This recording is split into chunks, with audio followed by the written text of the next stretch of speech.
Good evening, everyone. Oh, I think y'all can do a little bit better than that. Good evening, everyone. Thank you. Thank you. So good to be with you. I have one thing before I get started. I have a whole scripted program, but who blessed the food in here and y'all clanking them forks like that? I see all these forks going in the mouth, and I want to know who said the blessing. Okay, there was a prayer at every table, right? That is okay. We are going to have invocation in a second, but I just want to say good evening officially, ladies and gentlemen, and welcome tonight. My name is Val Warner, and on behalf of ABC7 Chicago, thank you for having me tonight as your MC. I am really proud to be here and excited to be here and honored to be invited back to serve as your MC for this evening. I know I've been with you before, and I got the information that I was actually your MC for your centennial celebration. So to be back here 8 years, still standing with you all, and in person. We have all survived 2 or 3 years of virtual galas and conferences, so we are here and in person, so that is a beautiful thing. Thank you for having me again. As I just mentioned, this is the 108th annual installation and awards banquet for the Cook County Bar Association, the country's oldest Black lawyers membership organization. The theme of tonight's event is Lifting as We Climb. Together we rise. Tonight, we will celebrate trailblazers in our community who emulate the resolve and the commitment of this organization's founders. We want to give a special thank you tonight to the sponsors, because this event would not be possible if it were not for the sponsors and your support. So let's take a moment to give all of our sponsors a huge round of applause. And here's a little housekeeping note.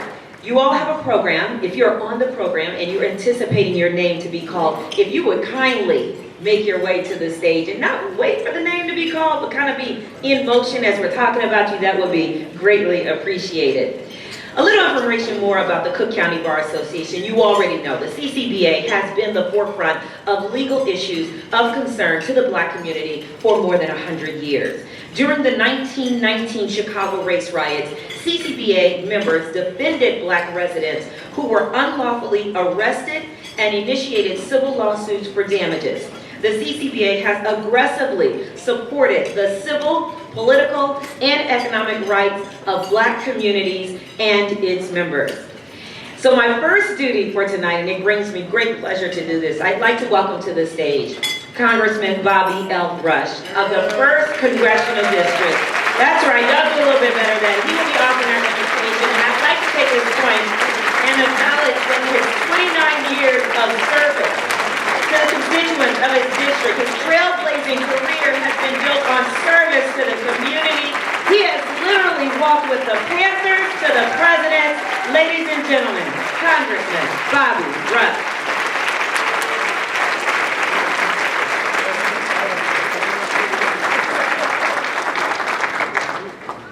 Thank you, my dear sister, and to each and every one of you who have gathered here. I bring greetings to you from the U.S. House of Representatives, from the federal government, and also from the beloved community Church of God in Christ. Certainly a pleasure to be before you this evening. And let me begin by, I think I'm supposed to say, bring the invocation, the prayer invocation, so every head bowed, every eye closed. Dear God, we just come to you right now, humbling ourselves before the power of your might, before the wonder of your work, before your great and your awesome. We thank you so much, Father, for assembling us here today. We ask and we pray, Father, that you keep on blessing us so that we may be a blessing to those who are shut in and those who are shut out, those who are locked up and those who are locked out. Father, we ask and we pray that you look kindly upon this Cook County Bar Association. this gathering of eagles. No mosquitoes in the room, just a gathering of eagles. And we know, Father, that in the spirit of the eagle, which flies high above every bird in the sky, and the eagle is a hunter for good. So we just ask that you look kindly upon this gathering of eagles. On this, a very special day in our nation, on the day that a so-called Supreme Court has demonstrated even before a shadow of a doubt that it's not a redeemed court, and certainly is not a Supreme Court. And so, Father, we ask and we pray now that you will look and declare your will upon this nation. Father, that you will use these who are gathered in this room and give them the marching orders that's found in 2 Corinthians 10:4. For though we walk in the flesh, we will not war according to the flesh. For the weapons of our warfare are not carnal, but mighty in God, for pulling down strongholds, bringing into submission everything that exalts itself against the knowledge of God, and bringing into obedience every thought that rises up against the obedience of Christ, and punishing every disobedience when our obedience is fulfilled. So now we just thank you now for this occasion. Thank you for this awesome group, for this auspicious occasion. Father, we ask that you bless this food that's been placed before us. And Father, even that food that is now digesting itself in our system, look kindly upon it, Father, and bless it also. In Jesus' name we pray. Amen, amen, amen.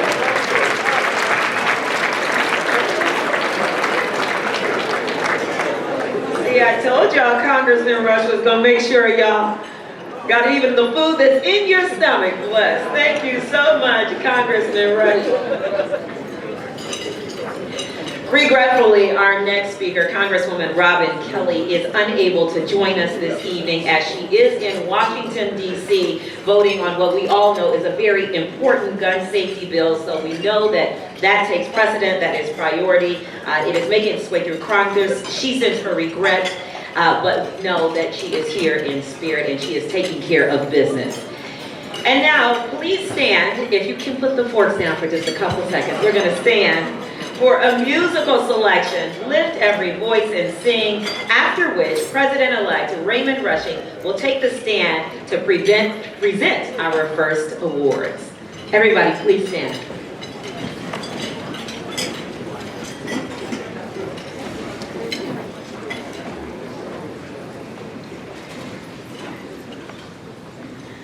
Lift every voice and sing till earth and heaven ring, ring with the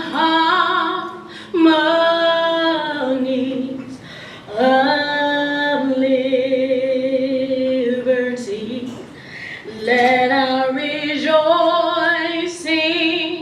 rise high as the listening skies. Let it resound loud as the rolling sea. Sing a song full of the faith that the dark past has taught us. Sing a song full of the hope that the presence has brought us, facing the rising sun of our new day begun. Let us march on till victory is won.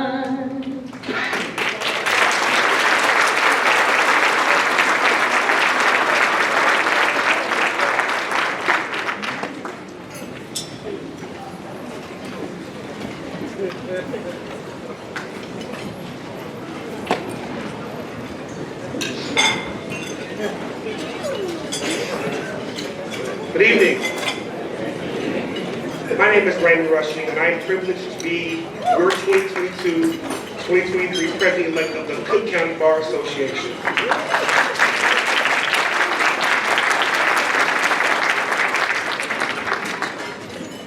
This year. At this time, I want to recognize all of the past presidents of the Cook County Bar Association. If you're a past president, would you please stand?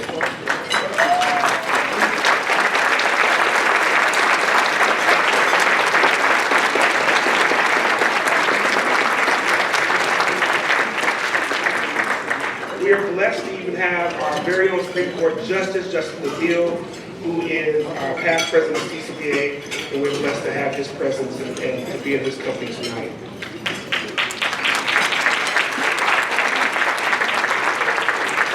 I also want to recognize all of the judges in the room.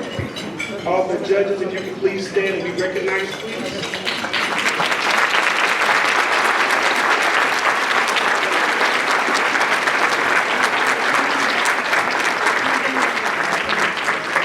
We know it's not easy. You have a heavy burden, and we thank you very much for your service. Shout out to Justice Walker, who's a good stigma man. Thank you for being here, Justice Walker.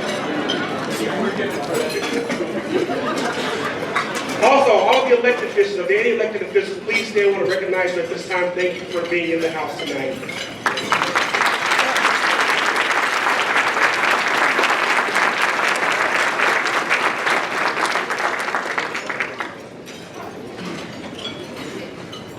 Before we begin the rewards presentation, I'd also like to thank our sponsors. I would like to thank all of our sponsors that are listed in the program. If you look at the program, we have an amazing slate of sponsors this year, but also I want to give a special shout out to It's Your Serve. They have been this year's annual sponsor. They are our premier sponsor for this star year, and we appreciate that partnership very, very, very much. Along with our sponsors, we also want to recognize some of our newest sponsors that we have. We have some really cool people in the building. Hillary Floyd of the National Bar Association, if you please stand.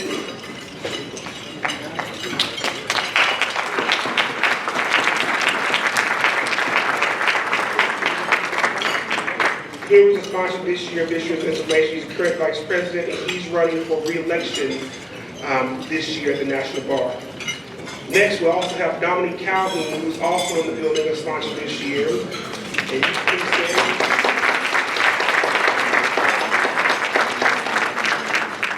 Thanks for attending, Dominique. And Dominique is also running this year. He's running to be the next president-elect of the National Bar Association. So thank you very much for attending. We also want to thank right now our Executive Director, Cordelia Brown.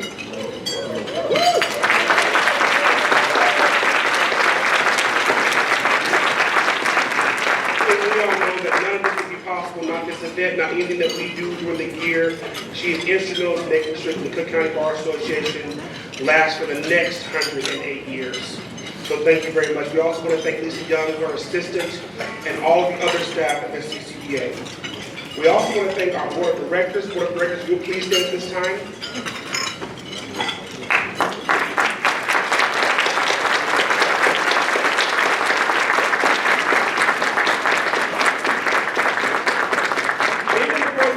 Bar Association, which is the oldest African-American association of judges and lawyers in the country, is like a full-time job, and it's a volunteer position.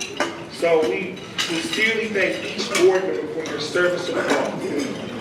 And we also would be remiss if we did not thank our membership. Members, you are the lifeblood of this organization. We thank you, thank you, thank you. And we just want to give every member a round of applause this time as well. Thank you.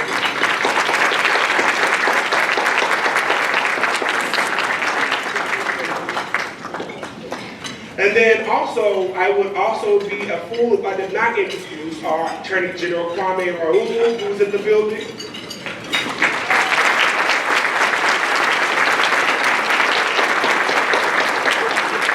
Thank you so much for your service, Kwame. We're fortunate to have you, and we look forward to you continue to stand and lift us up. Each year, the Cook County Bar Association presents awards to deserving individuals for outstanding service to the Bar Association and our community. This year is no different, and I'm extremely elated that this year we will present our newest award, the Corporate Trailblazer Award. The Corporate Trailblazer Award is given to a lawyer who is the first African American to be named the general counsel or hold a leadership role in the C-suite of a major corporation. And we are proud to announce that this year's awardee is Brett J. Hart, President of United Airlines.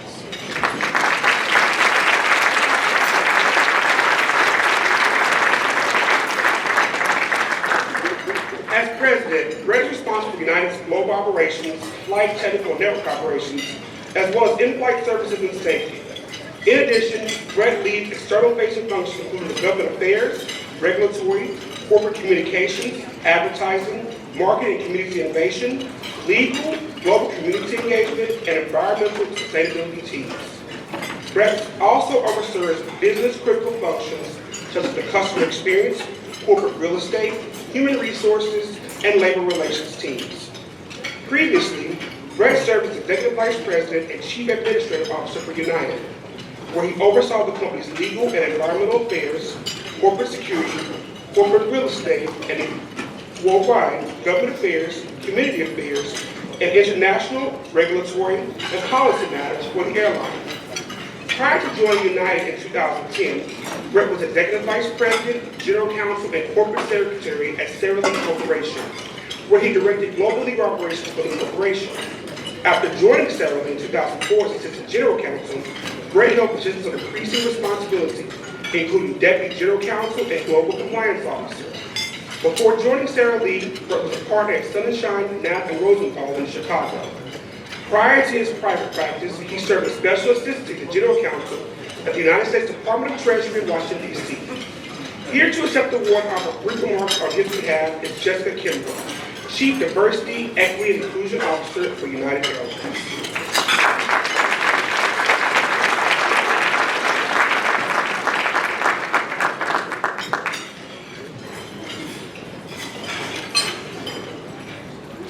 It's so good to be here among friends and brilliant minds and beautiful people. It's good to see everyone in person again.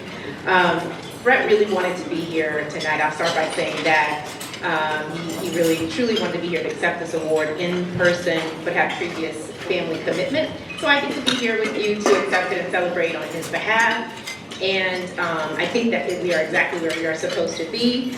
I'll start by saying how fitting it is that Brett Hart is being honored as the first winner of this Corporate Trailblazer Award, because he truly is a trailblazer among trailblazers. And I can speak firsthand about the way that Brett has cleared the path, because I am one of the many, many people that is walking in the path that he has blazed. Having watched Brett's journey, I can talk about it since when Brett first started as General Counsel at United in 2010, he hired me into the legal team at United. And so I've gotten to watch the impact that he's made across the organization and in the community that has made this award so fitting. Brett has always lifted as he climbs, especially for marginalized and minoritized communities, and in particular for Black talent.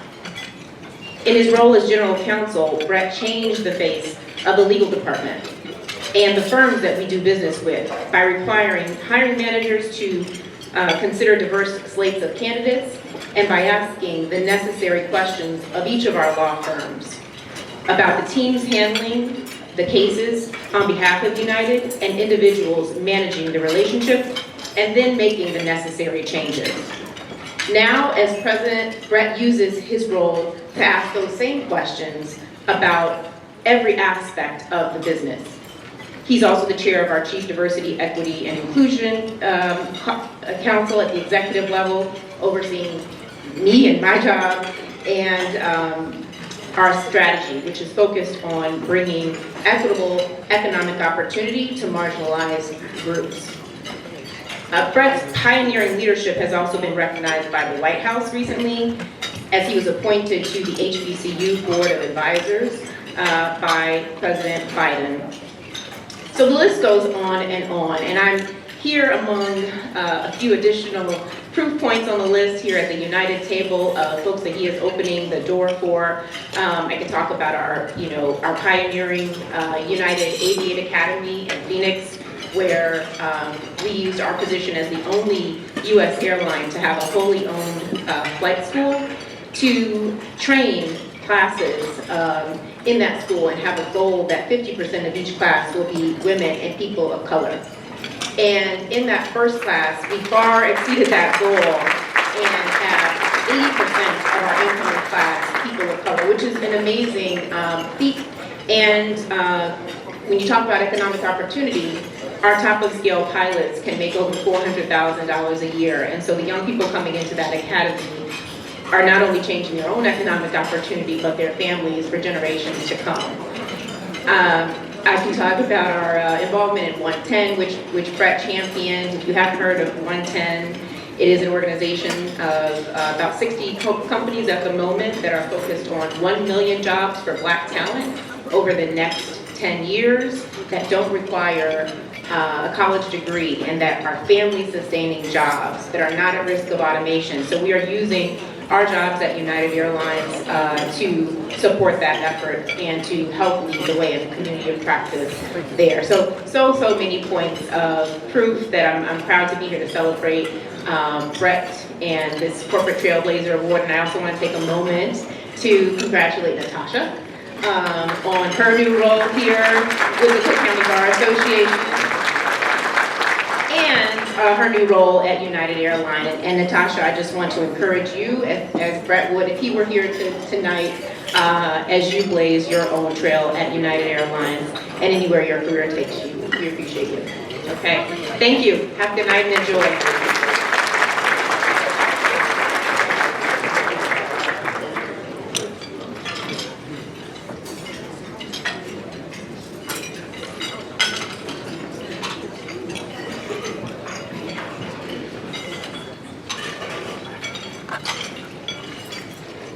Thank you, Jessica, and congratulations to Brett Hart and United Airlines. Our next award is the Edward H. Wright Award. The Edward H. Wright Award is given to a Black lawyer or layperson who has held elected or appointed office, is actively involved in government, and has distinguished himself or herself in public service or politics. This year's Edward H. Wright Awardee is Karen Freeman Wilson, President and CEO of the Chicago Urban League.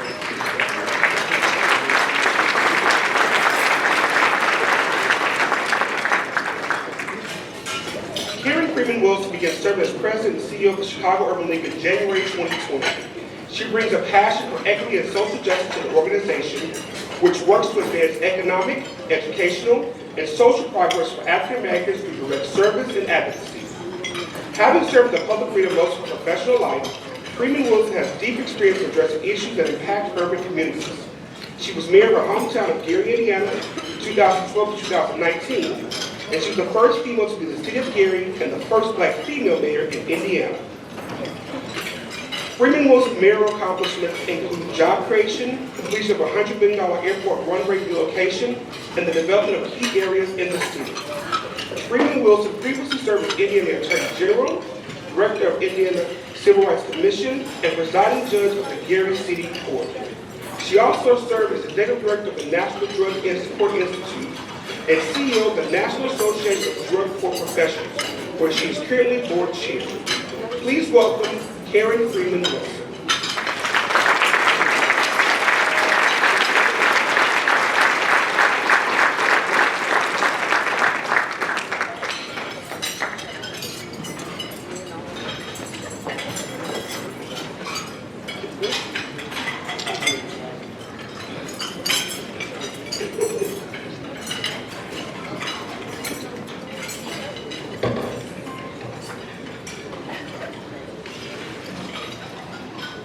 To the members of this distinguished dais, especially our outgoing president, Hannon Lambert, and our incoming president, Natasha Jenkins, to my fellow awardees, all of whom I deem much more worthy than I might be, and to the members of the board,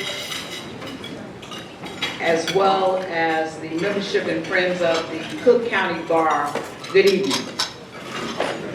I am deeply humbled to accept this award, not because I've been a professional vagabond, which I have, but because I am honored by the person after whom it is named.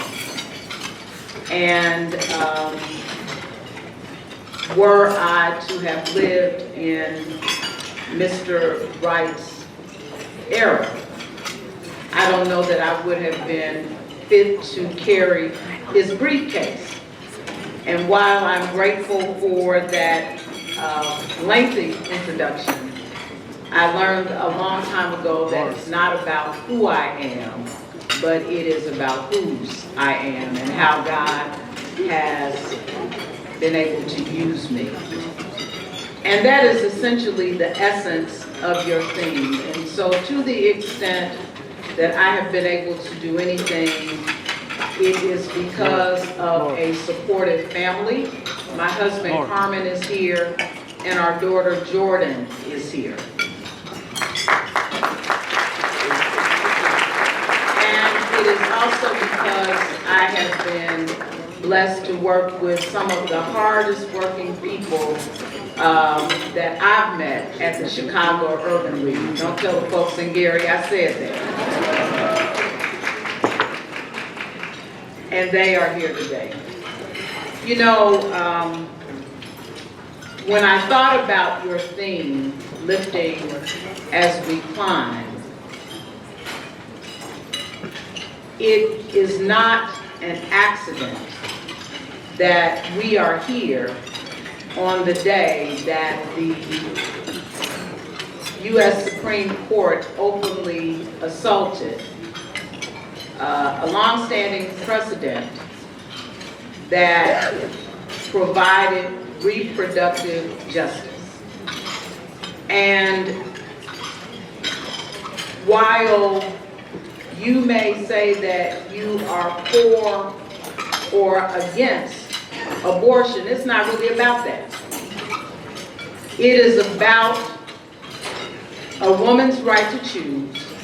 It is about equity for poor women. And it is about the ability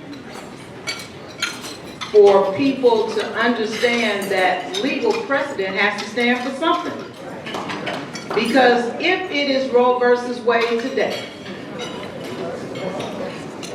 it can be Brown versus Board tomorrow. And as outlandish as that might seem, we have to be vigilant. And so when we talk about lifting as we climb, we have to talk about the historical significance of the Cook County Bar and the Chicago Urban League and organizations like ours that have been standing on the wall for Black people for over 100 years. And while coalitions are nice, and I love everyone in our Rainbow Coalition,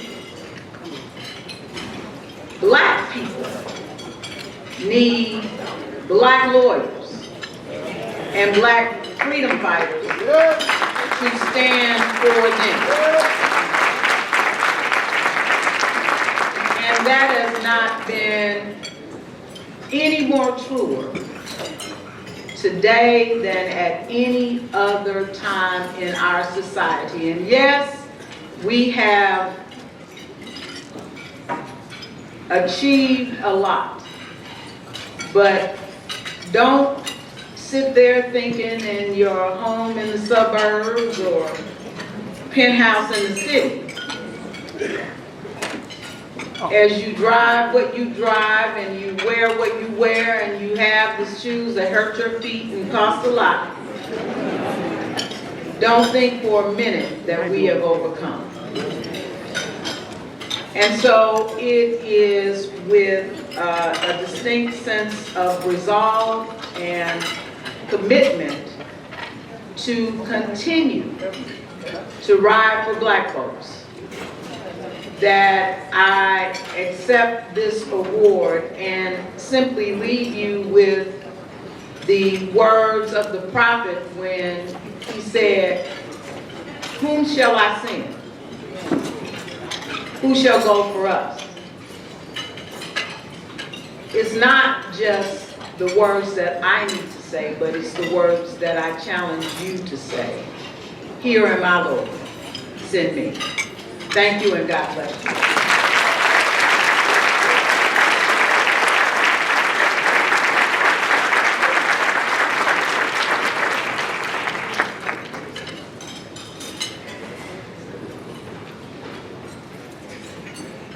Thank you, Karen, for your wonderful words and your leadership at the Chicago Urban League as the league continues to do important work in the Black community in Chicago and around the world. As dinner is served, we'll continue with the remainder of our historical awards. We'll move very quickly to the remainder of the awards. And when your name is called, please make your way to the award table to the left of the stage. As a matter of fact, if you are getting an award tonight, if you know you're getting an award, just go over there and line up already, and we'll begin the show will roll.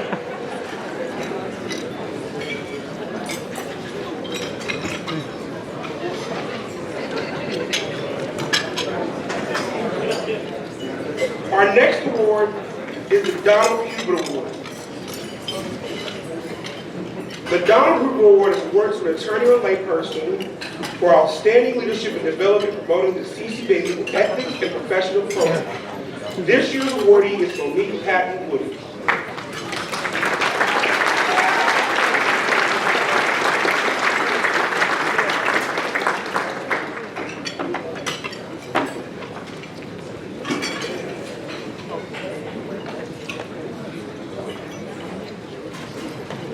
The next award is the George M. Layton Award. The George M. Layton Award is awarded to an Illinois appellate or Supreme Court justice who, through activities on or off the bench, rendered exceptional service to the legal community through the education, mentoring, or professional development of Black attorneys and judges. And this year's award goes to my brother, Justice Carl Anthony Walker.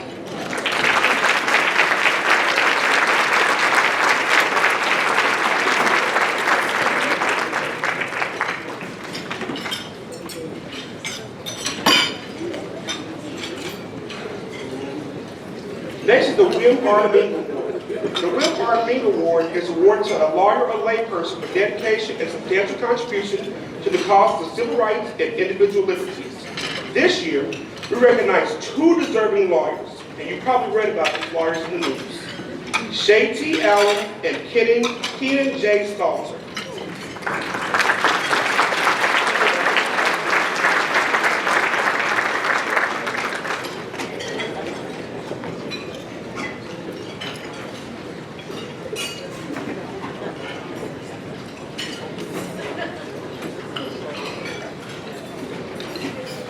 Our next award is the Ida Platt Award.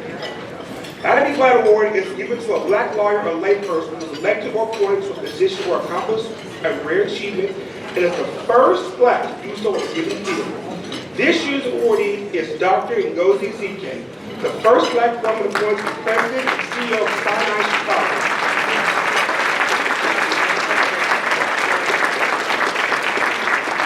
The city's largest private safety net health system. Dr. Ezike is going to join us tonight, and accepting the award on her behalf is Mara S. Ruff, Vice President of Government Affairs and President of Debt Law Society of Lawyers. Up next is the Harold Washington Award. The Harold Washington Award is awarded to a lawyer or layperson with distinguished service as head of a community organization. This year's awardee is Jonathan Swain, President and CEO of Link Unlimited Scholars.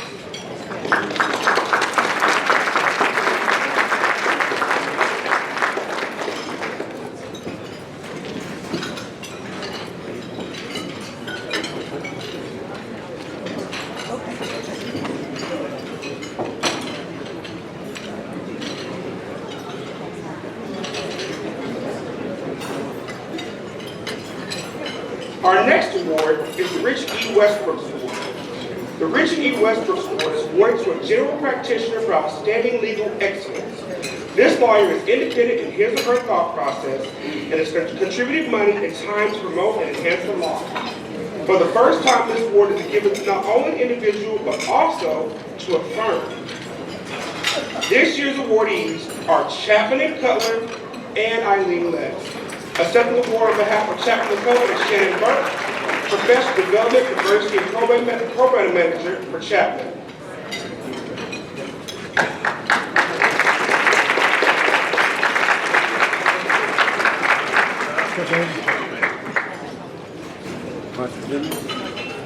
I'll be there.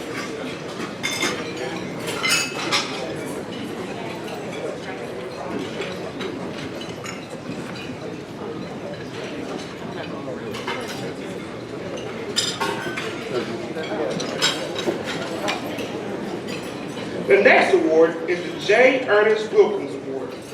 The J. Ernest Wilkins Award is awarded to a lawyer or layperson of national prominence in elected or appointed office in government or national organization for service to the country on the national level. And this year's awardee is none other than Congressman Bobby L. Rush.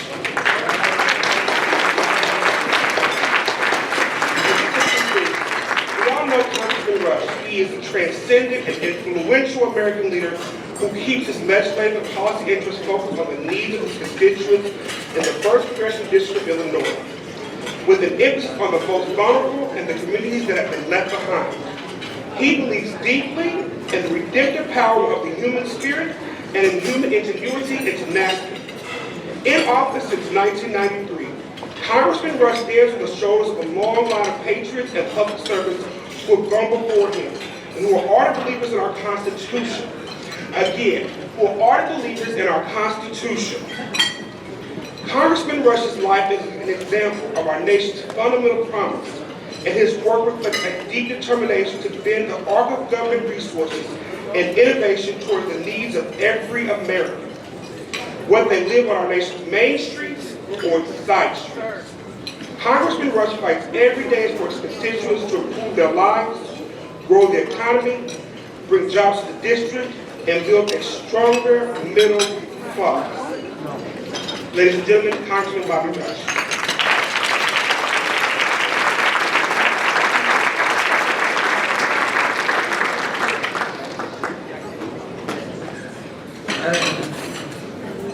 I am just so honored. And let me make sure I take care of some housekeeping because I had to go home tonight. Please recognize my lovely wife, Evangelist Paulette Holland.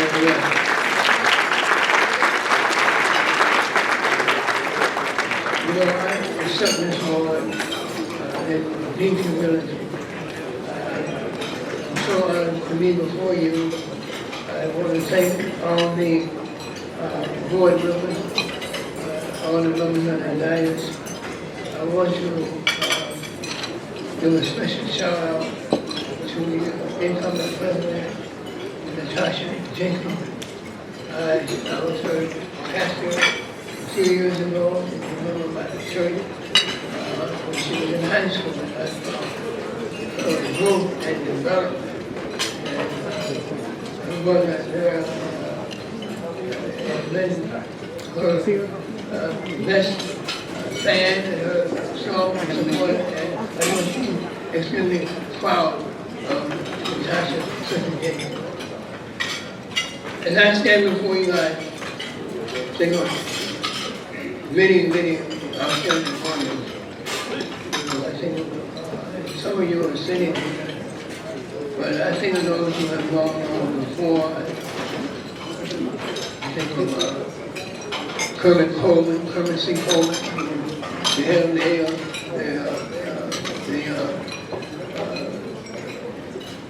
the local law firm here in Chicago, I can't remember the name of it. But I also think of Arlene Mitchell and Larry Kennan, so many others, those who have really made such a difference. Arlene Mitchell, come from that. So many trailblazers. So I think of all of them that are standing here, I saw them standing here on their shoulders. But let me just share with you one person who I always carry in my heart, always inspire me, and that was none other than Fred Hampton.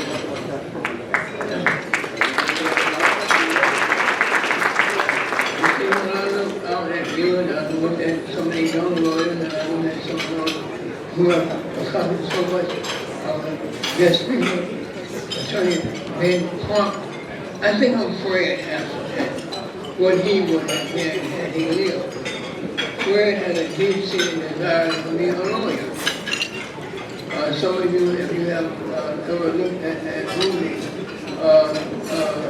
American Revolution 2, or the murder of Fred Hampton, you'll see him actually acting out a lawyer's role in what we call the People's Court. And he did a phenomenal job. That's because Fred had a gift for speaking, a gift for oratory, a gift for sound argument, and he had the capacity to be a leader. That's why he was here.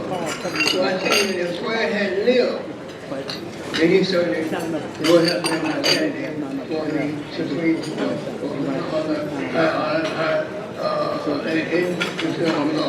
So I think of him I look for his spirit to just be captain and rapture and hold each and every one of you. He was a courageous man, killed too early. He was killed, assassinated, the only political assassination in the history of this nation was the murder of Fred Hampton. He was assassinated at the age of 21 because he had all the gifts to be an outstanding, tremendous asset for those who are without power, those who are without a voice. And so you stand in some sense, I stand to some greatness in the shadow, in the spirit of Fred Hampton and Mark Clark. Thank you so very much.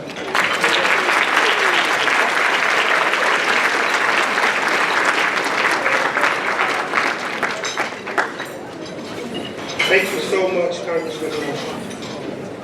Our next set of awards are given to individuals that are members of the Cook County Bar Association who were elected or appointed judge or justice for the first time for achievement in the legal field and commitment to the principle of equal justice under the law. This year, we recognize 5 judges: Judge Barbara Dawkins, Judge Candace Jackson Akiwumi, Judge David Kelly, Judge Tracy Porter, and Judge Teresa Smith-Thomas.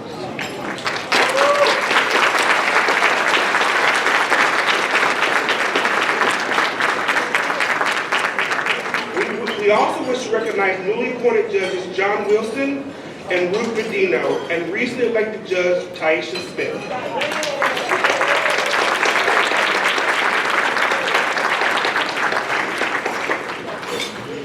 Next, we have our Junior Counsel Award. The Junior Counsel Award is awarded to a member of the Cook County Bar Association who has been admitted to practice law in Illinois for 5 years or less while outstanding service rendered to the legal profession and to the Bar Association. This year's award goes to Ariel Wheels.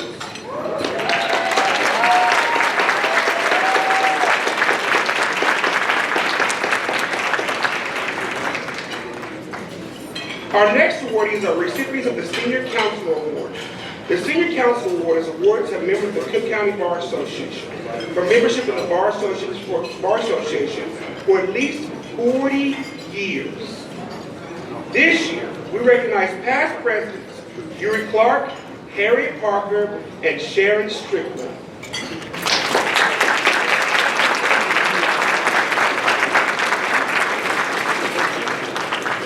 We also honor the late Geraldine Simmons.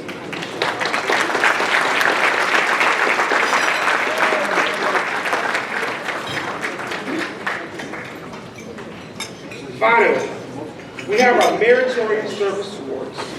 The Meritorious Service Award is given to a member for meritorious service to the Bar Association. This year's Meritorious Service Awards are given to incoming Vice President of Education and Information, Antonia Lee and Phoebe Masha.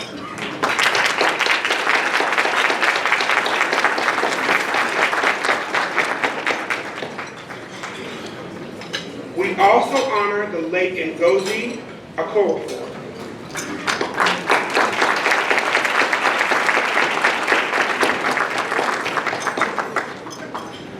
That concludes this portion of the awards. If you have received an award, if you all could stand to the left of the stage and take pictures, please. We greatly appreciate you received the award tonight. Please stand over to the left of the stage. We're going to take pictures. Please continue to enjoy the rest of your meal or your dessert, wherever you're at, as we move to the rest of tonight's program. Thank you.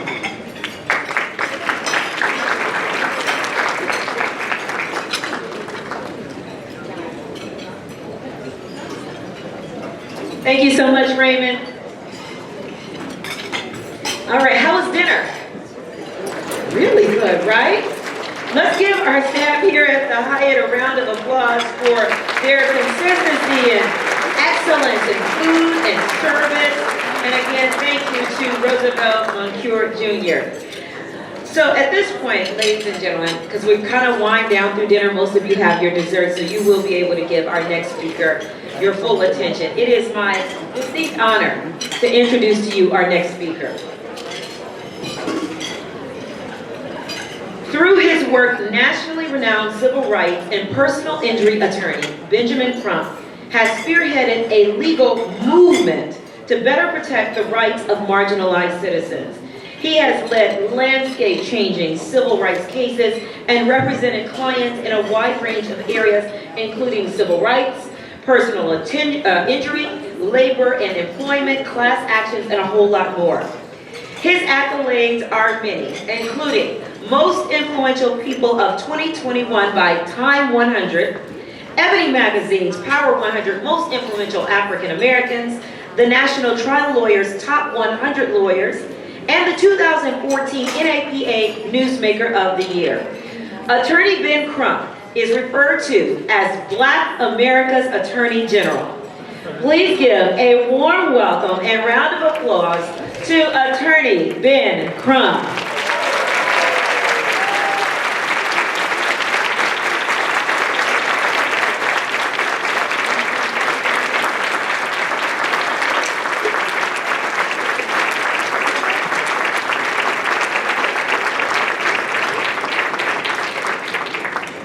Good evening. And Val, thank you for that very warm introduction. I am very honored to be here with you all at the Cook County Bar Association, one of the largest, most accomplished bar associations, not just in the National Bar Association, but in all of the United States of America. So give yourselves a round of applause.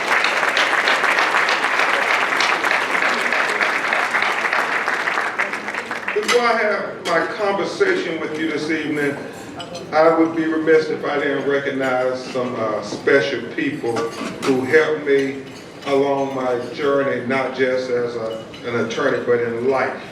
And so, Madam President and my brother in the bar, Cannon and I got a lot of stories, but I guess I can't really tell them now.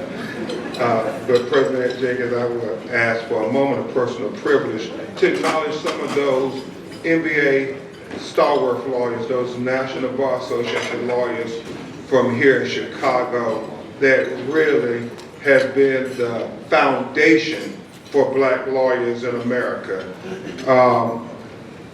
A young woman who, when I first became a National Bar Association member, my first year as a lawyer, she was the vice president of the association at the time, and she was one of those big, fancy corporate lawyers like the people I recognize tonight.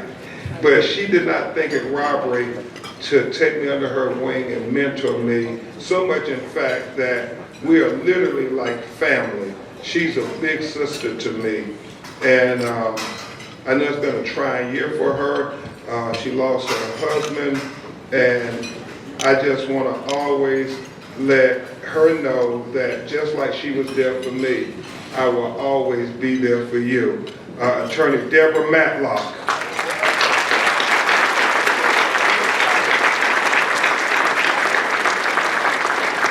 And then the sister who we all stand on her shoulders, Congressman Rush, the first woman to be president of the National Bar Association, Arnett Hubbard.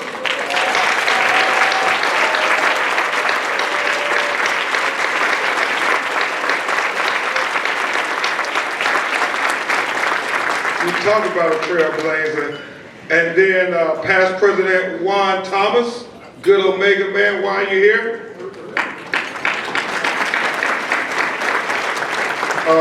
And our future president, Vice President Dominique Shelton.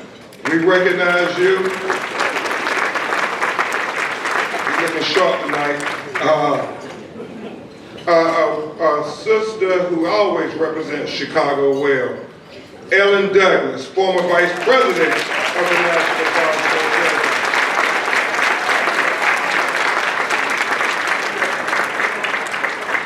And this young man, who I acknowledge next, doesn't like to be acknowledged much. He's a corporate lawyer who just is always there in a support role. Never asks for much fanfare, never asks for any glory. But he is so worthy of all the accolades we could ever give him. Attorney Wally Adams.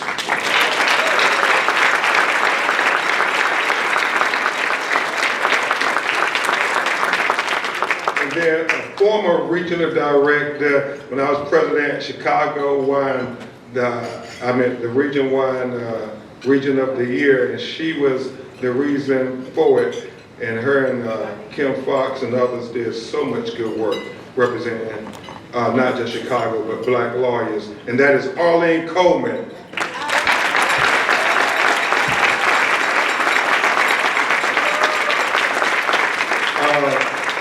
And we recognize Henry Floyd. We recognize the current Regional Director of Region 7 for the National Bar Association, Natalie House.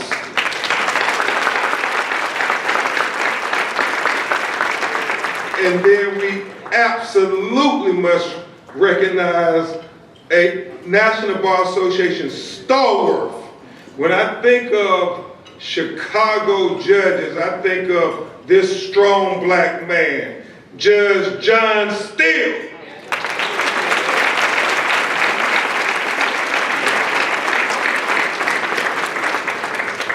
And then I want to recognize those leaders who have been so prominent in our lives that even though they have been recognized previously, it bears repeating.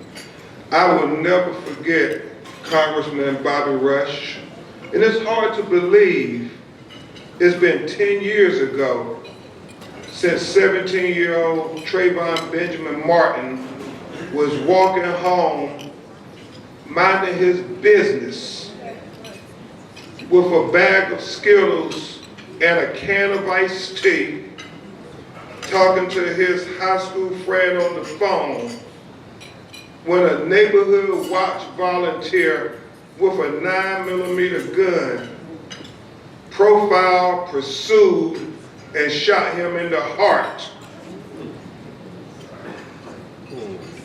It's hard to believe.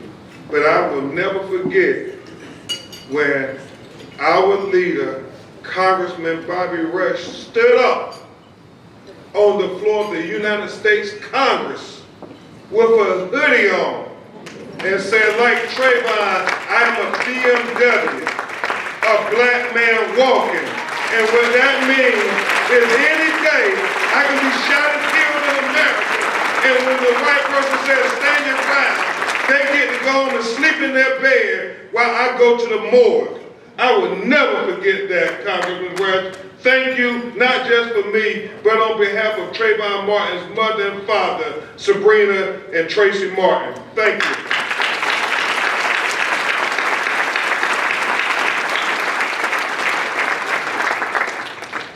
And I certainly want to recognize your most able Attorney General, who we keep meeting up at the White House, and he always represents you all so very well, Kwame Raoul. Thank you for your great leadership, brother. And I certainly want to recognize legendary freedom fighter who sits on your Supreme Court, Justice P. Scott Neville.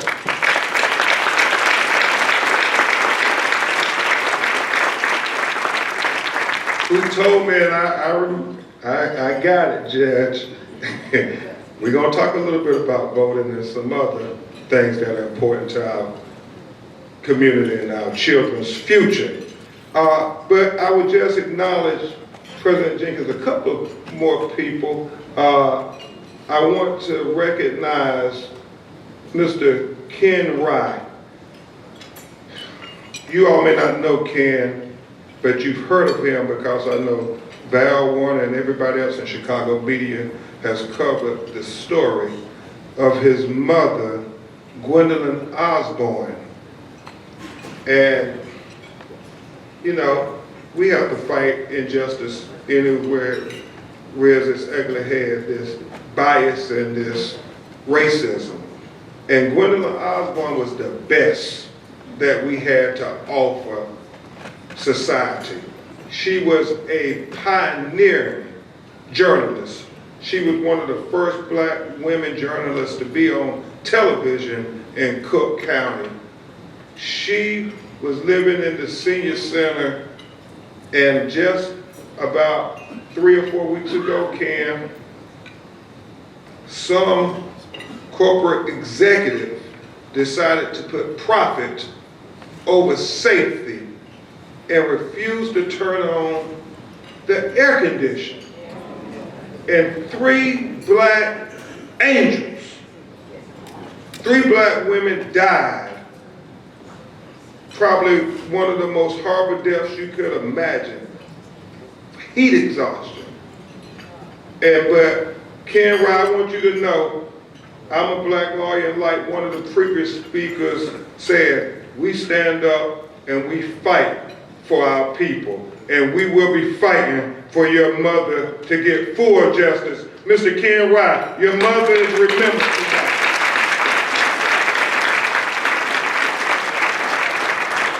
And then finally, you know, Judge Watkins, they say, now, all great men may not be omegas, but all omegas are great men. So I want you all to join me in recognizing the members of the greatest fraternity on planet Earth, Judge Steve Watkins and the brothers of Omega Psi Phi fraternity. Please stand and be recognized.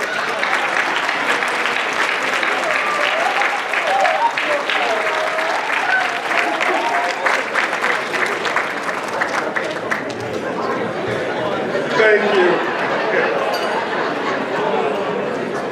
Thank you all for indulging me. Rude to the brothers. May it please this court. I am Attorney Ben Crump, and I come before you with mixed emotions this evening, Cook County Bar Association. On one hand, this was a stellar week for me. Many of you have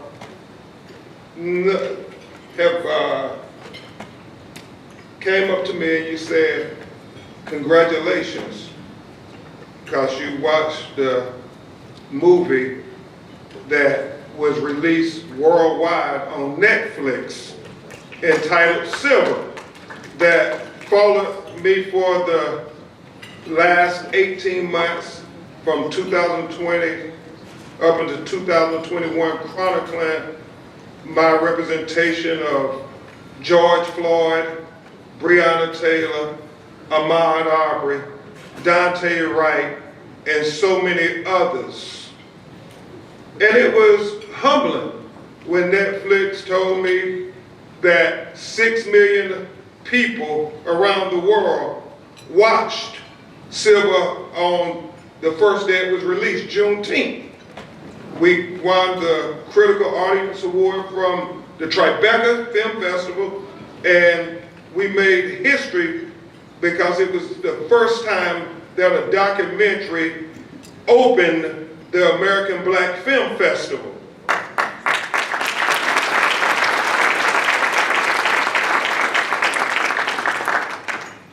And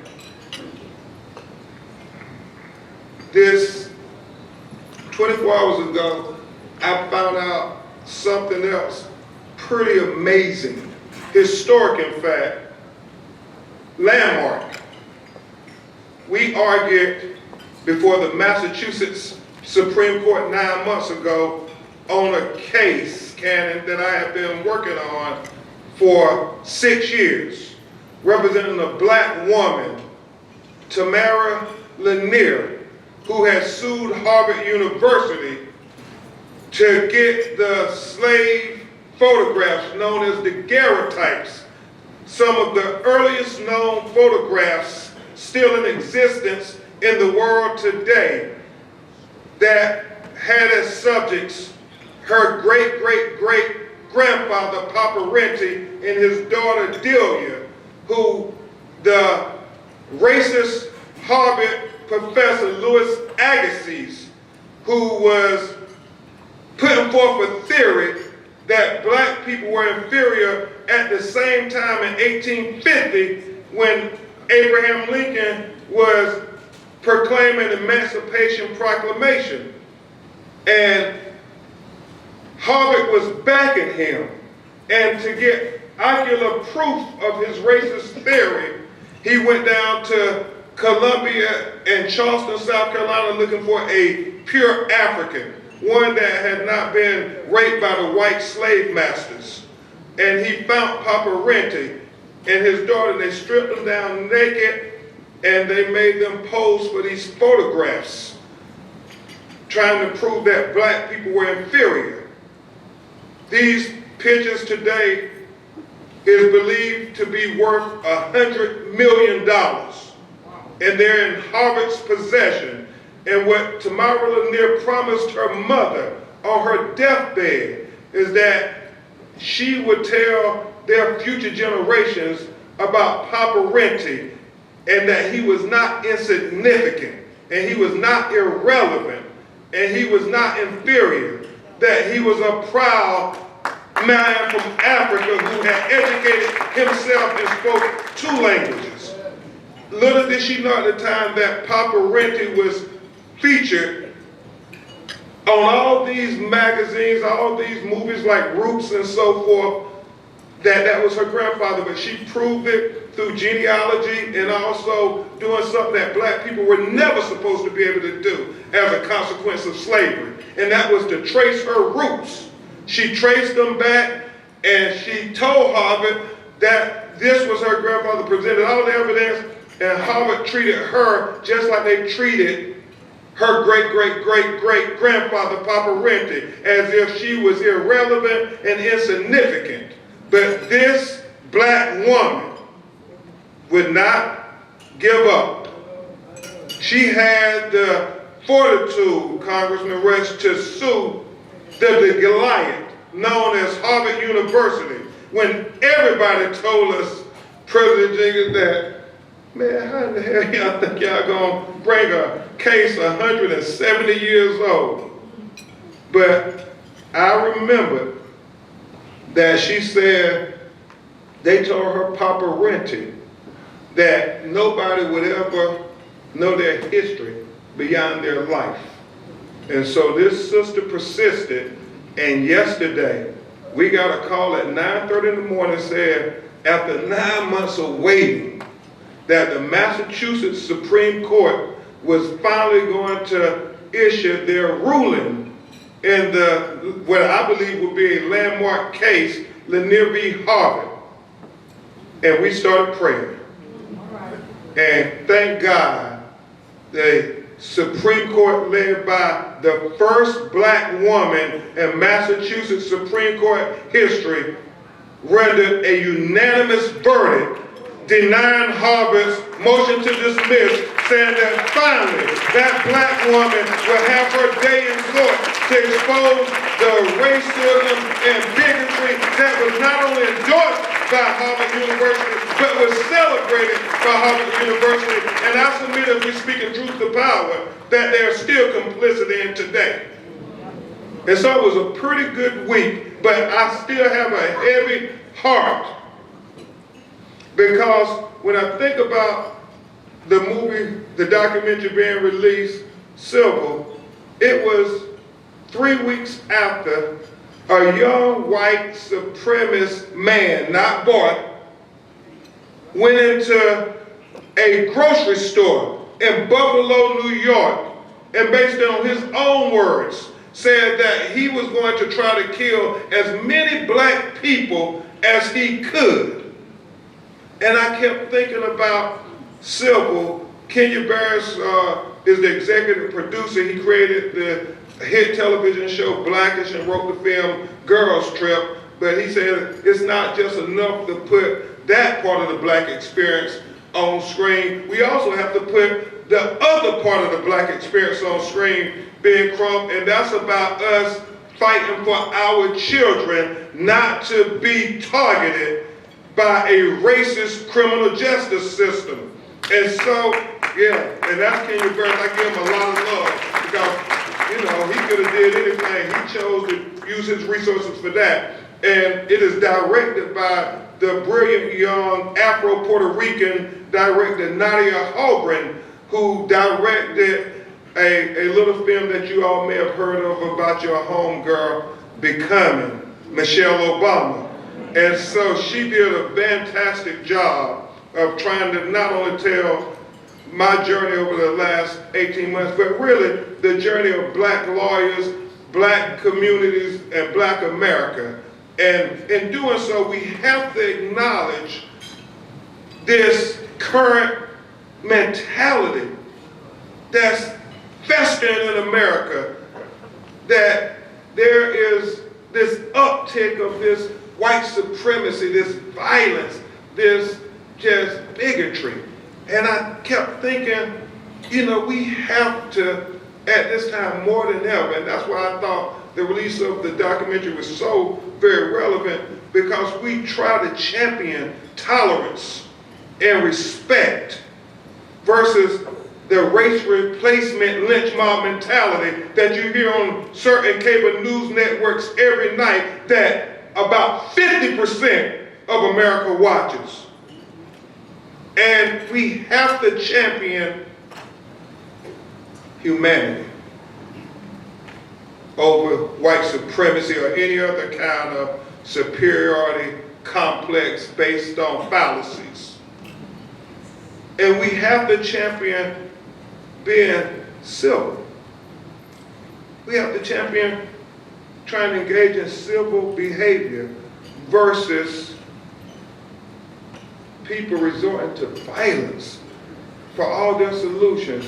And that's why I'm so infuriated about the decision of the United States Supreme Court yesterday, where literally, Natasha, they elevated the Second Amendment over all the other amendments. I mean, what did they say? God knows Thurgood Marshall turning up in his way. What did Clarence Thomas say? He said,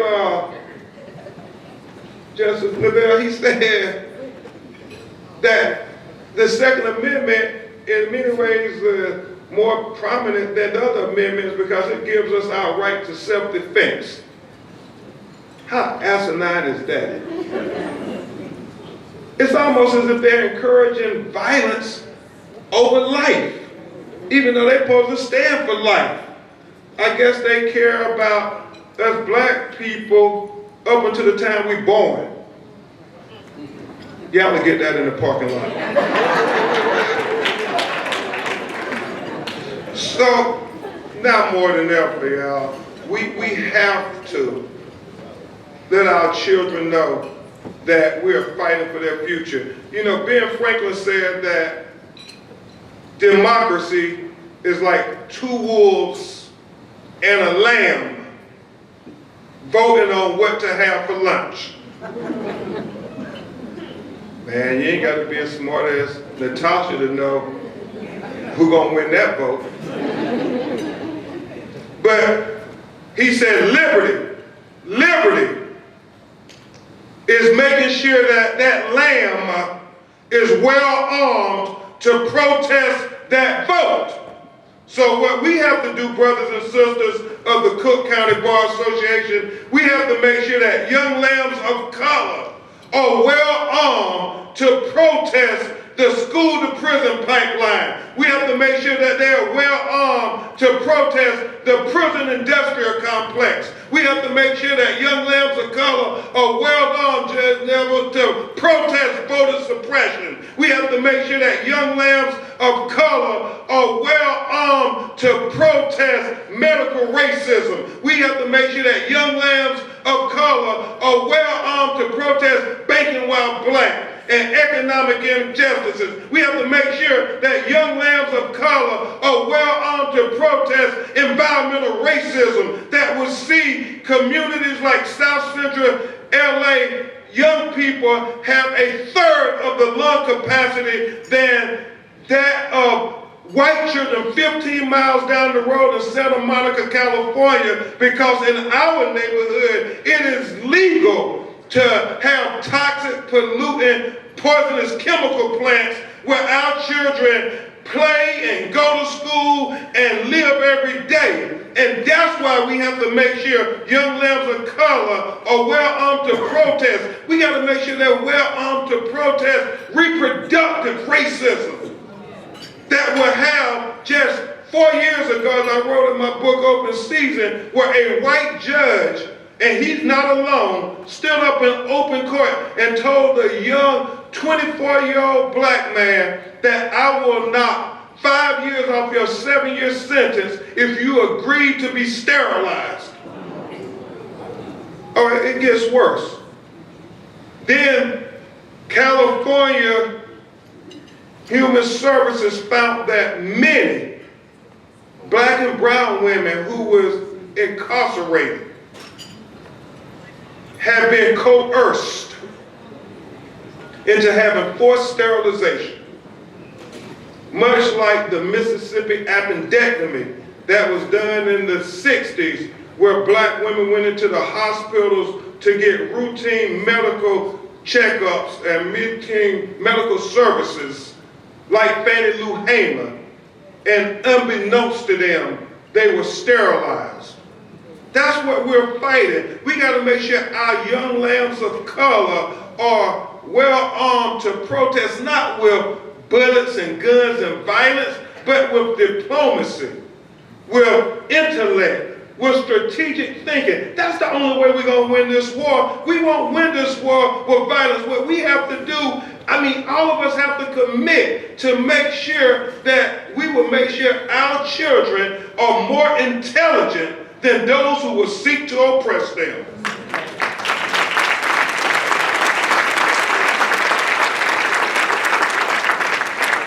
Because we're speaking truth to power. We're the most brilliant, articulate people that our community have to offer. We're who our ancestors in the cotton fields during slavery, they prayed for you, Kwame. They prayed for you, Natasha Cannon. They prayed for you, young, brilliant black people, to be able to stand up for them where they couldn't have a voice, but you had a voice. They prayed for you to be able to make sure that even though people tried to marginalize them, you wouldn't let them be marginalized. They prayed for you to stand up where people tried to disenfranchise you. You wouldn't let them be disenfranchised. They prayed for you where people would victimize them, that you wouldn't let them be victimized. And that's why we, now more than ever, have to lift as we climb to bury the thing. Together we will rise. It is not enough for you to be on the C-suite when everybody else is down in the basement and think you arrived. No, you have only arrived if you lift and climb together, and we all come up together.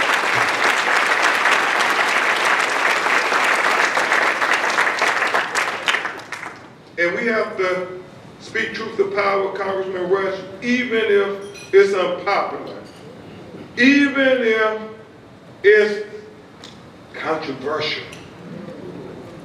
even if people will criticize you.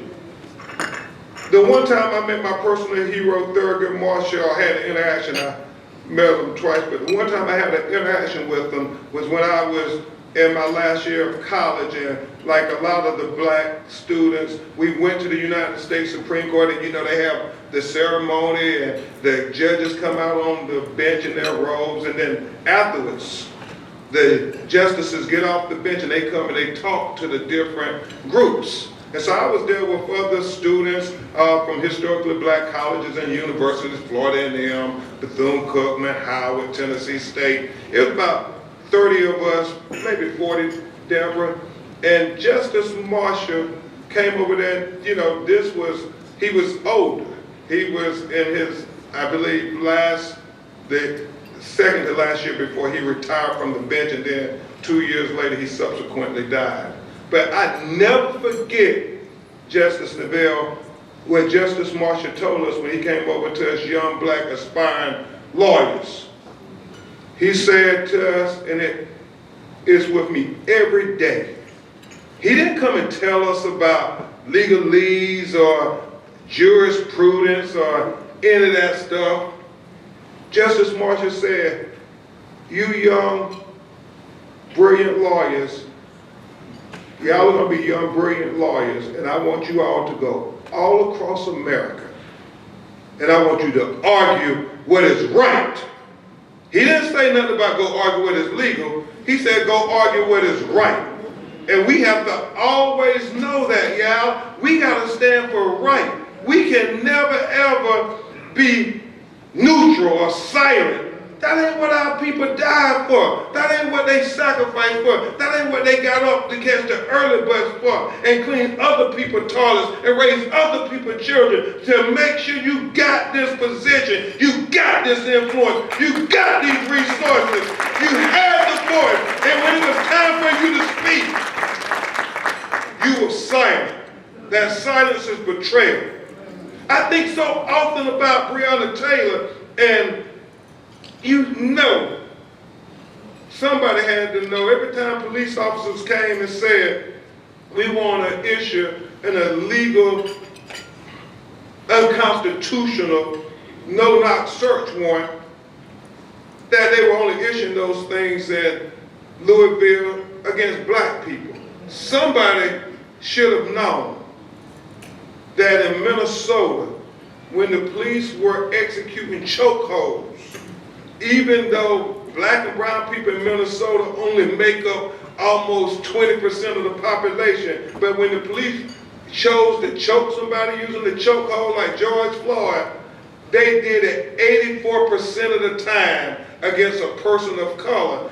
Yeah, we cannot be silent when we see these injustices happen, because we have to say we can give our children a better America, a better world, a world where George Floyd gives an opportunity to take another breath without a police officer keeping his knee on his neck for 9 minutes and 29 seconds while he literally narrates the documentary of his own death, saying, I can't breathe 28 times. And then he says, I can't feel my arms, I can't feel my insides, I can't feel my legs. And then he says, I'm calling for my mama, even though his mother had predeceased him 2 years. And our experts told us that that's not something they found surprising, because they said when we reach the last moments of our life and we're conscious, we start to fade into our subconscious, and we go back to who was our first protector when we came into this world. And for many of us, that person was our mama. And so they were not surprised when George Floyd was calling out for his mama to save him. We have to give our children a better world where Breonna Taylor gets to sleep in peace without the police officer busting in her front door at 1 o'clock in the morning, serving an unnecessary and unjustifiable and unconstitutional, and I might add, Arlene, illegal no-knock warrant, because they lied on the no-knock warrant to get the judge to sign the warrant. They lied on the probable cause affidavit, talking about Breonna had suspicious packages being delivered to her apartment when the postmaster there in Kentucky said, no, that's not true. We never told the police that. But yet, even when they were caught in a lie, nobody still was held accountable for this innocent young black woman who has so much to offer the world. I mean, she had 4 semesters left to become a nurse.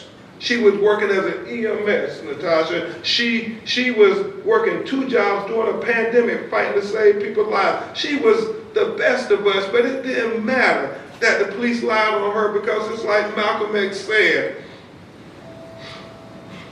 the most disrespected, the most neglected, and the most unprotected person in America is the black woman. And we got to fight every day to make that not true. Because our sisters, like Breonna, they have it worse than even our brothers who get killed by the police. There was a study in the Washington Post that said in the last 5 years, from 1995 to 2000, that there were about 400 black women who had been killed by the police. Of all of those, only 8 police officers were charged. And then there were only 4 of them convicted, not of felony convictions, but of misdemeanors. And so that's what we have work to do, to give our children a better world where Ahmaud Arbery can run free and not be lynched for jogging while black, not in 1940 and not in 1950. No, I'm talking about in 2020. And I know I'm speaking to the choir because y'all lived through Laquan McDonald. Amen? Amen? And so we have to fight for our children's future. And I say to you, if you remember nothing else I said this evening, you outstanding Bar Association, Cook County Bar Association, if you remember nothing that I said to you this evening, I want you to take with you what Martin Luther King said and try to challenge each of us every day to follow our consciousness. Martin Luther King said that the coward will ask the question, is it safe? He said expediency will ask the question, is it politically correct? He said, urbanity will come along and ask the question, is it popular? But then Dr. King said, conscience will come along and ask the question, is it right? And Dr. King said, there comes a time when one must take a position that's neither popular nor politically correct or not even safe. He said there comes a time when one must take a position because their conscience tells them it is the right thing to do. I submit to you all, it is the right thing to do to stand up for our children. It is the right thing to do to speak up for our children. It is the right thing to do to fight for our children. Because if we're not willing to stand up and fight for our children's future, then we can't expect nobody else to stand up and fight for our children's future. We have to fight for our children's future and be willing to fight for our children's future until hell freezes over. And then we got to be willing to fight on the ice. Because that's how important our children have to know we believe in them. They can never ever question whether we really mean it when we say Black Lives Matter. Now, I want my daughter Brooklyn, I hope you want your children to know that, no, we really do believe your life matters. And we're not just saying it as a soundbite or rhetoric. We want you to know for real that your life matters. I get in trouble, Cannon, when I go to court and we picking juries representing little black and brown marginalized people who the system see as irrelevant, and I'm talking to predominantly all white prospective jury, and I go through each one of them and I ask, do you believe in the Declaration of Independence? I know you can recite it, but do you believe it when you say we hold these truths to be self-evident, that all men are created equally, that they're endowed by their Creator with certain inalienable rights, that amongst them are life and liberty in the pursuit of happiness?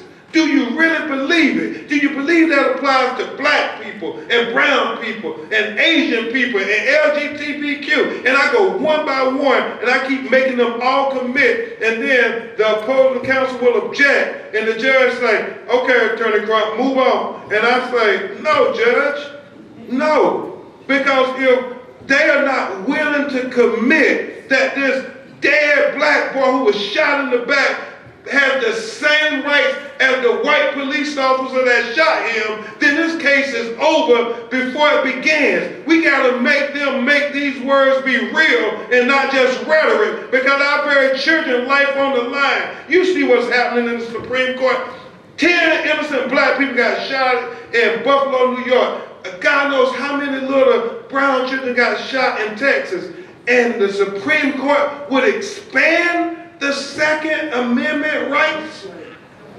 Now, we got to have the conscience and the courage to stand up. And that's all I'm saying. If you remember nothing I said, y'all, follow your conscience. And let's do right and give our children a better world. Thank you. God bless you.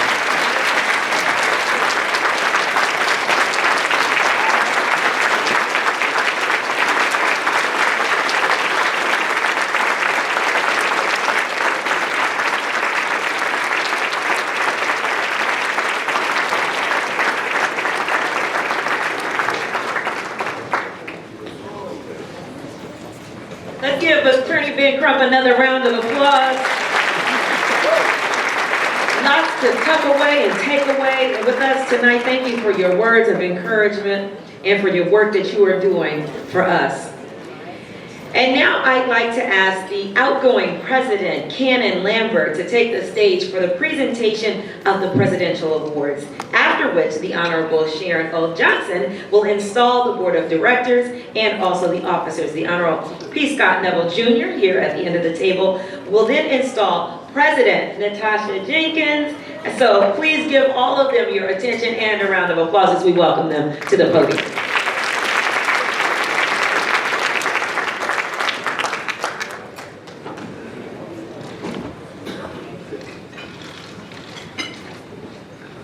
So first and foremost, thank everyone for coming. My name is Cannon Lambert, and I am blessed to be a part of this great, extraordinary organization, the Cook County Bar Association. I'm going to tell you, they say here to give some outgoing remarks. Ain't no way in the world I'm going to follow a man. Well, it'd be like me trying to pour rainwater on you when you're already wet. So I love you right back, brother. I love you right back. I will say this real quickly. I was birthed into this organization by Judy Mitchell Davis, Judge Judy Mitchell Davis. And I was birthed, yes ma'am, yes, Judge Perkins, yes. I was birthed into this organization by walking in front of her for the first time as a new lawyer, and in a big, huge courtroom, not knowing what in the world was going on. And after I fumbled and stumbled in front of her, she got off of the bench, and she said, "Counsel, do me a favor, come here, come." And I knew I had done something wrong. She took me back into the hallway behind the courtroom, and she said, "Welcome to the bar. Welcome to the bar." That was my birth into what it is to be a black lawyer in the city of Chicago, be embraced by the black lawyers like you in this room, and then shepherded by people like Judge Jones, who said to me when he looked over the bench and said, "I'll see you at the next Cook County Bar Association meeting, won't I, come see?" And I've had my experiences with people like what you're talking about, Arlene Coleman, who whenever you walk by, she always had a nice smile, and just the things that so many of you have done in the way of just helping to shepherd me through this whole process. The board of directors that I had this year was exceptional, extraordinary. We did things that haven't been done before, and that is not because of me by any means. That is because of, frankly, our president-elect, who made certain that our committees did everything and more that could be done. And so many more. I'll say this to you too. You'll hear this from time to time. It should be said much more than it is. Without our executive director, I'm not sure where the Cook County Bar Association will be. Cordelia is the truth.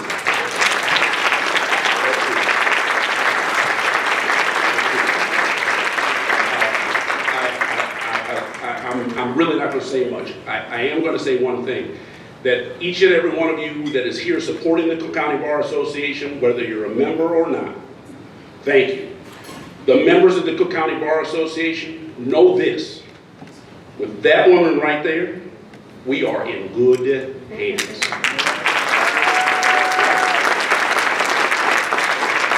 I mean that. This woman has always worked hard for this organization, and you are getting your due. You are getting your due.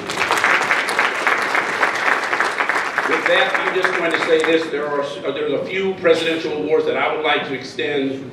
I will tell you that if I didn't limit it to 10, I would have probably broke this bar association. There are a lot of people that deserve presidential awards, candidly.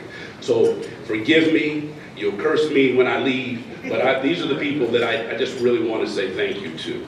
The first is Mr. Uri Clark.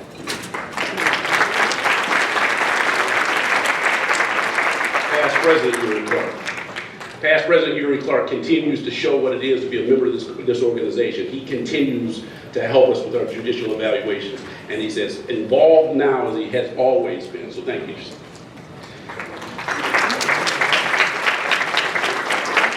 The next is Beverly Jones. Beverly, thank you. Thank you. Beverly, you work hard, you've worked hard, you continue to work hard. We need you to continue to work hard even more. Bring some more people into the Bar Association. Thank you, Beverly. Mr. Antonio Lee, you always are giving people applause, and now it's your time. Your time. You all watch that man. Watch that man. He's coming. Mr. Ted London, we hear him all the time on the radio, and we see him doing great things. Thank you so much, Ted London, thank you so much. And he was kind enough to bring in one of our sponsors, the Chicago Title. Thank you all very much. I know that Natasha did a great job in bringing them into the fold. We look forward to your continued support over the years. Thank you. Linda Sackey. Linda Sackey, every time you see us make a public statement, it's because our rapid response has been as aggressive as it is, and you're seeing the woman that's walking up in front of this room right now responsible for our efforts. Thank you very much, Linda. Thank you.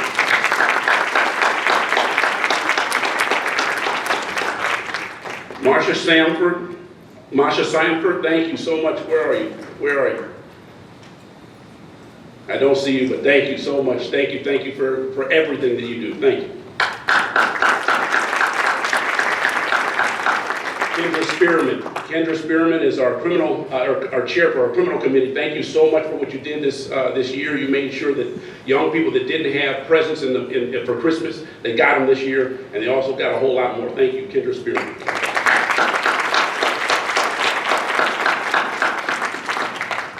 Jacqueline Walker. Jacqueline Walker was our chair for our Barristers Ball, our Sneakers Barristers Ball, and we had a great time because of her and her committee. Thank you so much, Jackie. Thank you. And Monique Patton Woody. So she's our chair of our mental health committee and the reason that we have one. Thank you so, so much. Thank you.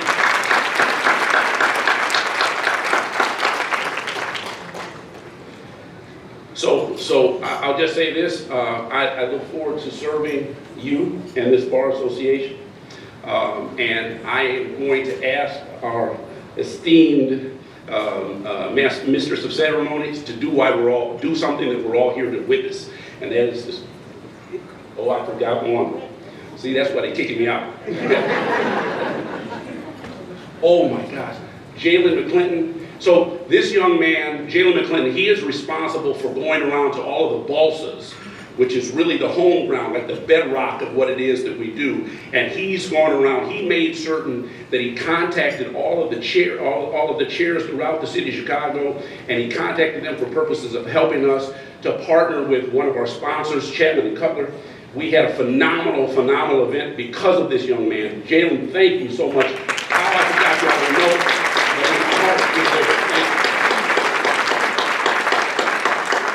Thank you all very, very much. God bless each and every one of you. Thank you for letting me be a part of what you do, Cook County Bar Association, and we've got a lot more to do, don't we? Yeah.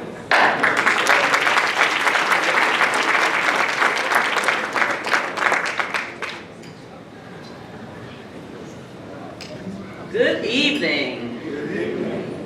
All right, well, we know that the work is plenty, but the workers are few. So I want to invite up this evening the workers of the Cook County Bar Association, the 2022-2023 officers and board of directors. Please begin to make your way down front. Amir Akbar, General Secretary. Wiley Adams, Financial Secretary. Ladidra S. Turner, Treasurer. Board of Directors, Theodore London, Vishay Mitchell, Dartesia Pitts, Louis Raymond, Judge Crystal Rivers, Larry Rogers Jr., Lori Roper, Charmaine Safor, Pamela Seiden, Felicia Simmons Stovall, Juan Thomas, Mecca Thompson, Lynn J. Watkins Jr., and Cannon Lambert Sr., ex officio. Will you all please raise your right hands? And repeat after me. I, please state your name. Accept and agree to uphold the duties and responsibilities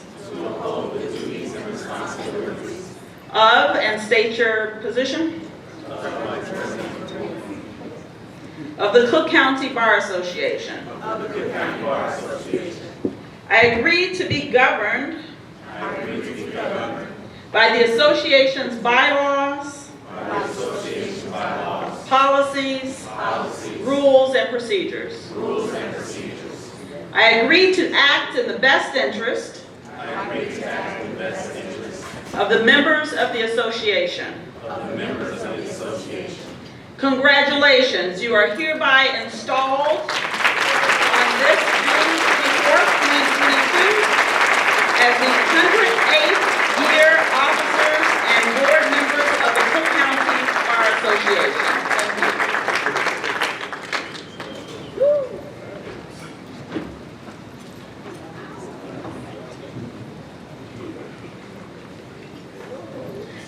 Good evening, everyone.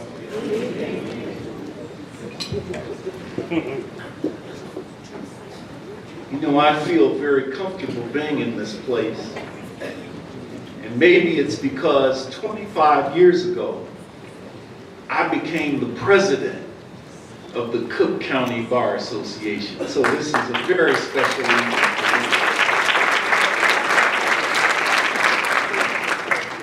me. And I have the honor No, I will say the high honor of administering the oath to one of my successors, Miss Natasha Jenkins. So at this time,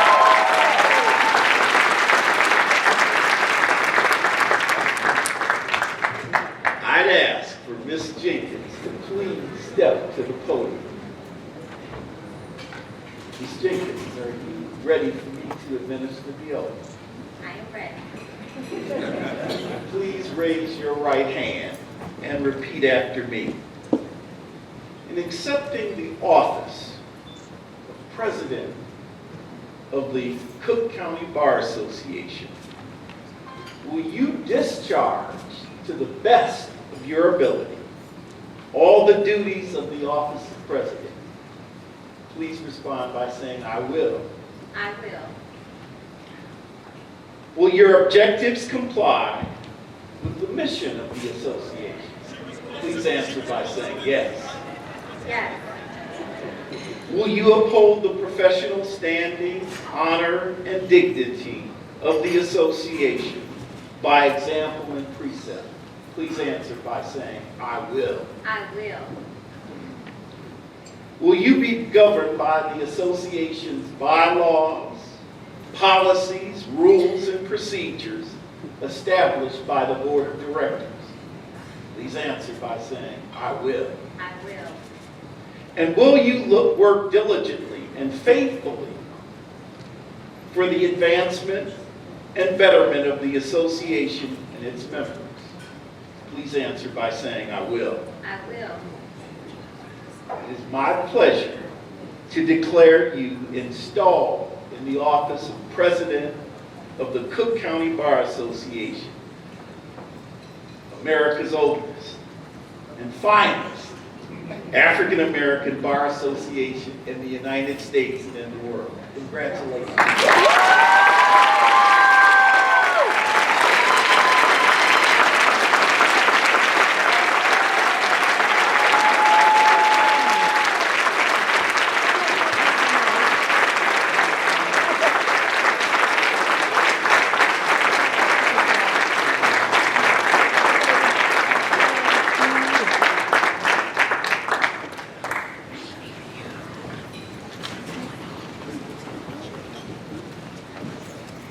Congratulations to the entire CCBA board. Let's give them all another big round of applause and huge congratulations.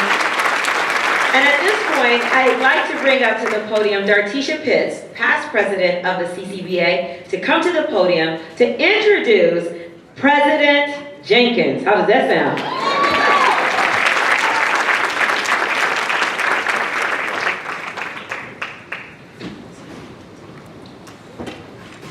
Good evening, CCBA.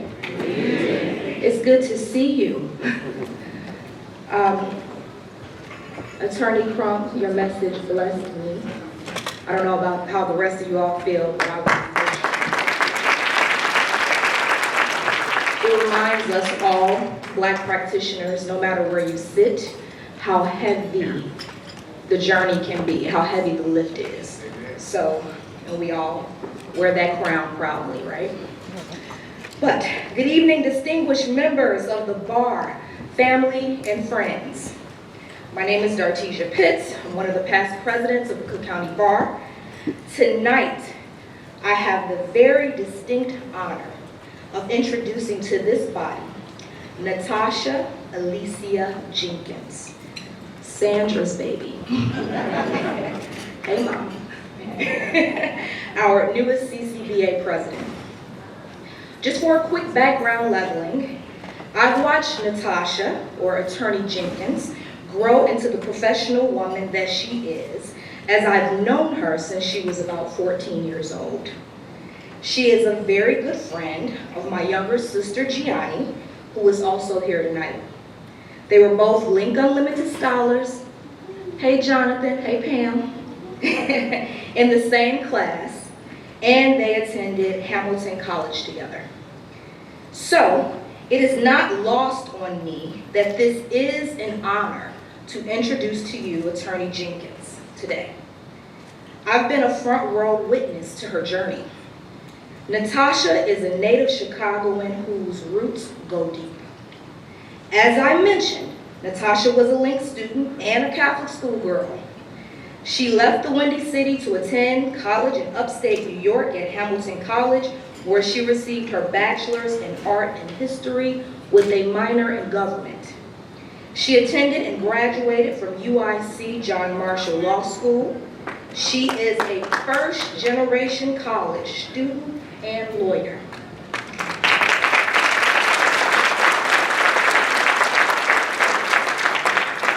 Throughout her journey, Natasha had a desire to serve the community and to excel for her legacy. This is how she landed in this space at this moment. She has served as the legal assistant at a couple of international law firms, Reed Smith and DLA Piper. She has interned for a senior congressman on Capitol Hill, the Honorable Bobby Rush. And she has received numerous awards for her service to this Bar Association, including several presidential awards and meritorious service awards.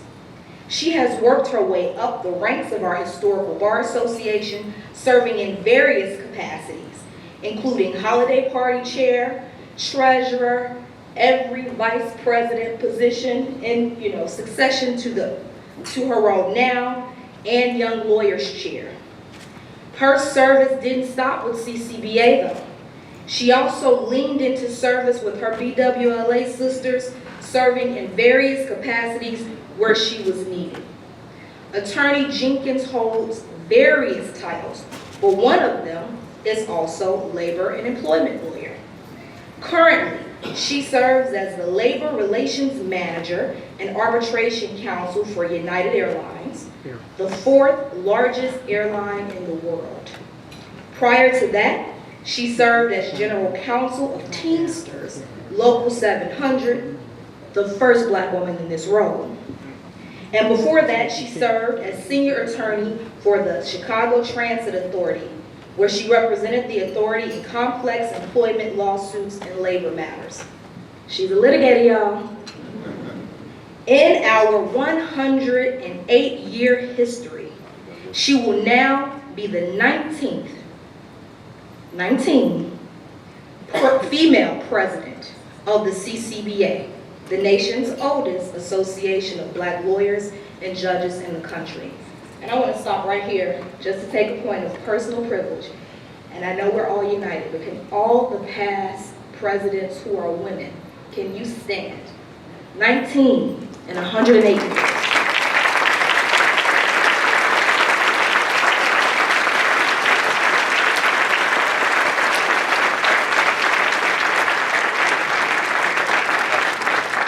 Thank you for your magic, because this is definitely a heavy lift.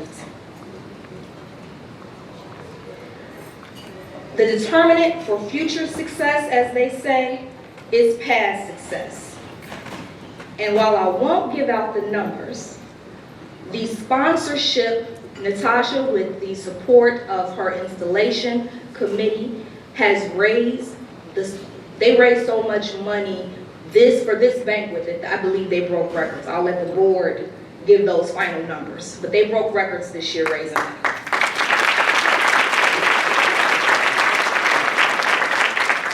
But heavy is the head, Attorney Jenkins, but I know you got this. As we all continue to lift as we climb, ladies and gentlemen, please warmly receive Attorney Natasha Jenkins.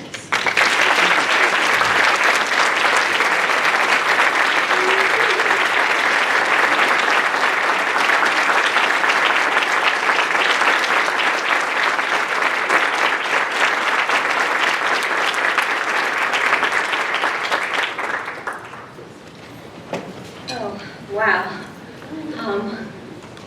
I'm so used to being sworn in as a board member, and as Keisha said, as a member of the executive committee, I'm just a little overwhelmed right now. But good evening. I am so grateful and humbled by all the love and support that I can feel in this room tonight. I thank all of you for being here, and thank you for your continued support of Cook County Bar Association. But before I go any further, I would be remiss if I did not thank certain individuals who have served as my support system throughout my career. First, I have to thank my Lord and Savior, Jesus Christ. See,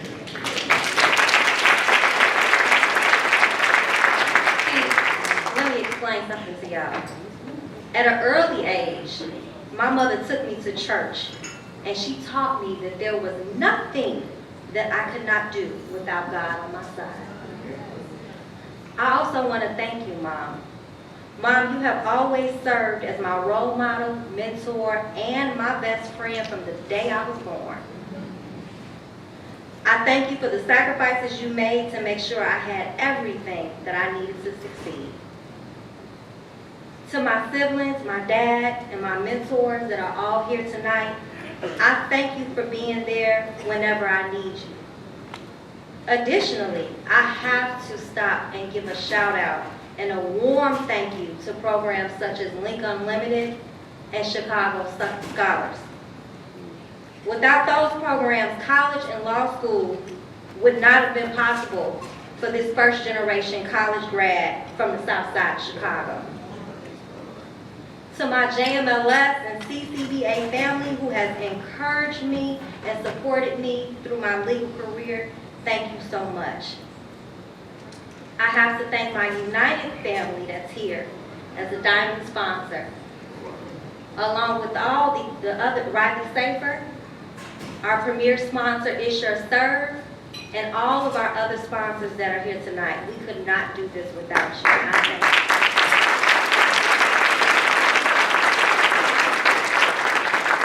And before I go any further expressing my gratitude, I stand on the shoulders of all the past presidents, including our latest past president, Cannon Lambert. Thank you, Mr. Lambert, for your leadership, for your support, and for your example. And before we go any further, I want to present you with a token of our appreciation. We got a little surprise for you. It's heavy.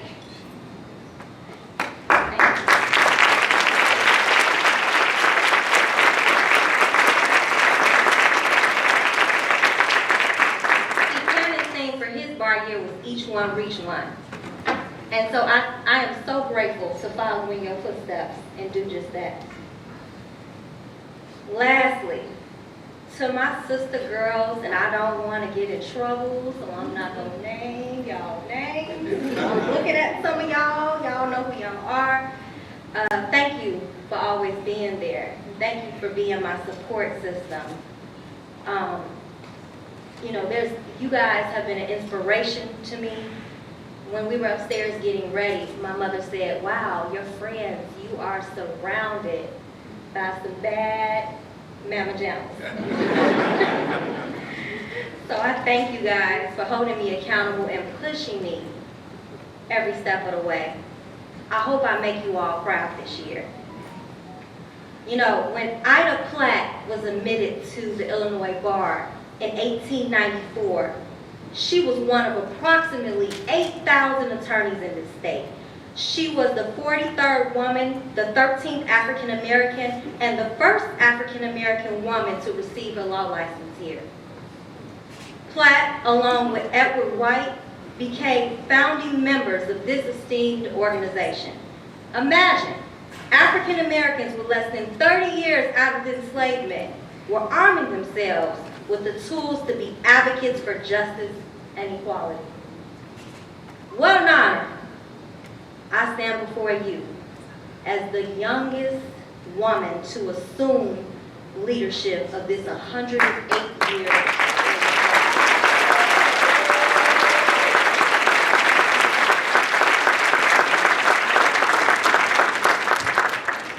Pastor, you've said this before. Luke 12:48 tells us that too much is given, much will be required. I, along with the entire board of directors, are ready and proud to serve an organization that has given so much to all of us. The challenges we face in this country have been brought into clearer focus since the pandemic. We've all watched it at home. Racial and economic injustice, the overthrow of basic human rights of vulnerable Americans and women, particularly in light of the Supreme Court's decision to overturn Roe v. Wade. Health disparities, excessive punishment, and mass incarceration, and the scourge of escalating gun violence. The struggle is real. Despite the unending challenges, I want you all to know, family, the CCBA remains committed to its mission to oppose injustice and to promote and protect the civic and legal rights of Black Americans. See, my theme for this bar year is lifting as we climb, together we rise. Lifting as we climb, was the motto of the National Association of Colored Women, an organization founded in 1896 by a group of renowned African-American women educators, community leaders, and civil rights activists. You guys know Harriet Tubman, Ida B. Wells, and the organization's first president, Mary Church Terrell, who wanted to uplift Black people and address the spread of disenfranchisement, lynching, and segregation. The theme was appropriate in 1896 when they coined it, and it still has great relevancy today.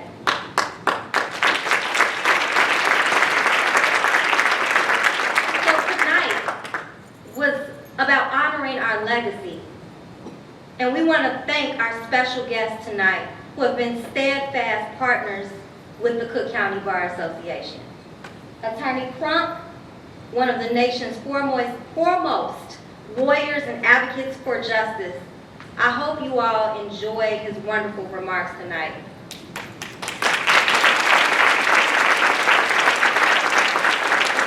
Attorney Crump, congratulations on your Netflix documentary, Civil. Please tune in, everybody. Watch it with me at home. And we also want to show you a token of our appreciation for taking a moment to come speak with us today. So I have something to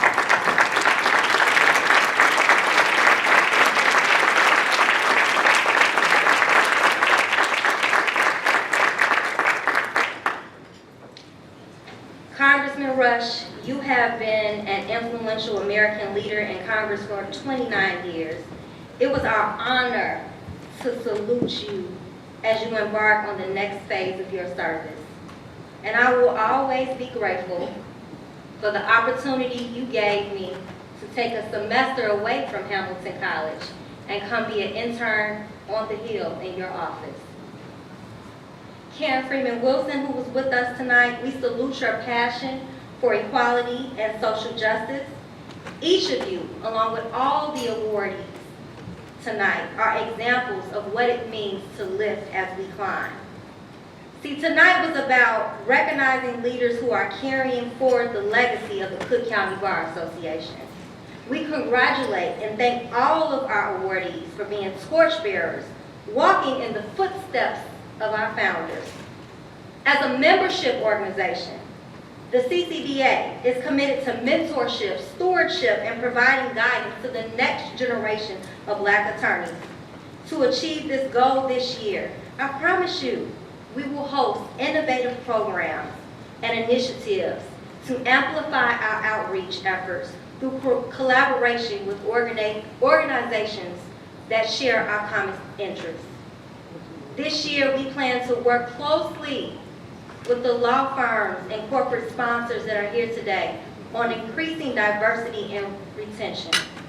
We will also continue to develop our one-to-one mentorship programs, increase our CLEs, and work to increase diversity on the bench. History has proven that we are more powerful as a united force. So know that your leadership team we will commit to working together to lift as we climb and elevate the Cook County Bar Association to new heights. Thank you, and have a good night.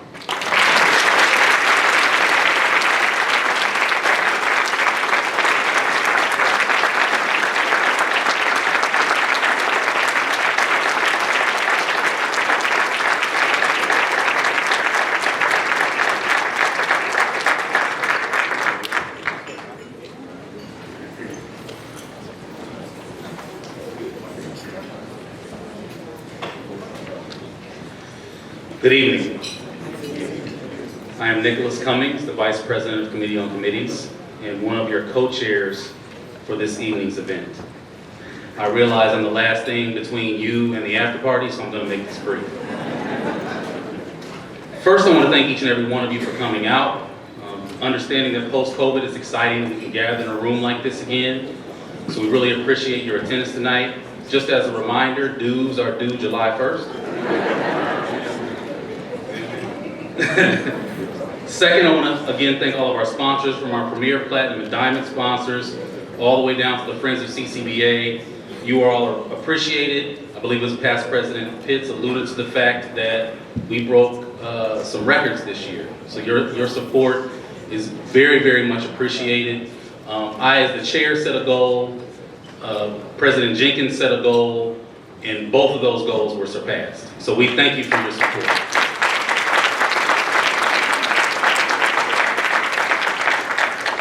We look forward to a strong partnership this bar year and beyond. Next, I want to thank the Installation Committee, Ms. Cordelia Brown, Erica L. Finley, Leslie Gould, Lisa Holyfield, Sarah Hawkins, Lawrence Hill, Antonio Lee, Patricia Lee, Claire McFarland, LaRufus Mitchell, Vache Mitchell, past President Harriet Parker, and Charmaine Safour. If you are all here, please stand so you can be recognized by the people in the room.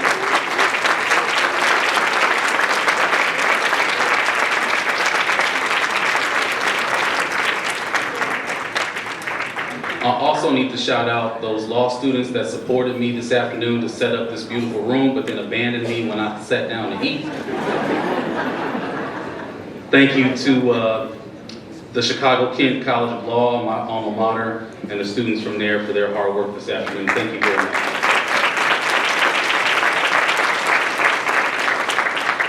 I want to thank Attorney Benjamin Crump again, who is seemingly literally everywhere where injustice happens to black people. If there's something that bad happens to us, he's there on the scene. We thank you for joining us tonight. I do have one piece of disagreement with you, however, as the greatest fraternity in the world is made up of the oldest and coldest.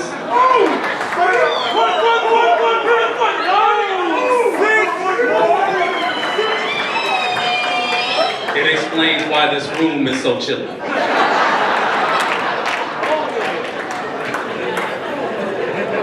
Lastly, I need to thank some very special women to ensure that their flowers are given to them while they're here. If I can get some assistance from the table. First, Ms. Valerie Warner, our Mistress of Ceremonies, we thank you for joining us tonight and navigating us through this program.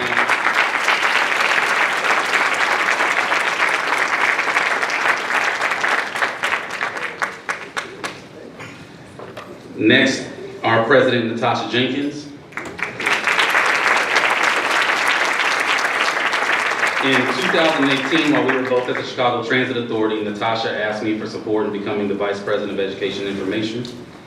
I didn't hesitate. There are very few people in our generation who have poured so much into this organization with such consistency, it simply made sense. And now she's Madam President.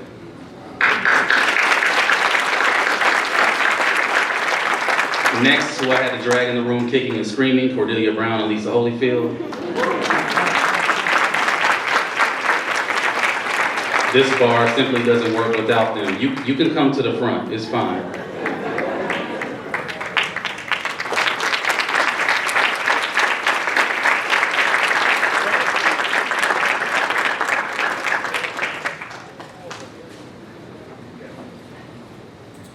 And this is just fortuitous because the next woman is already over there, past President Parker.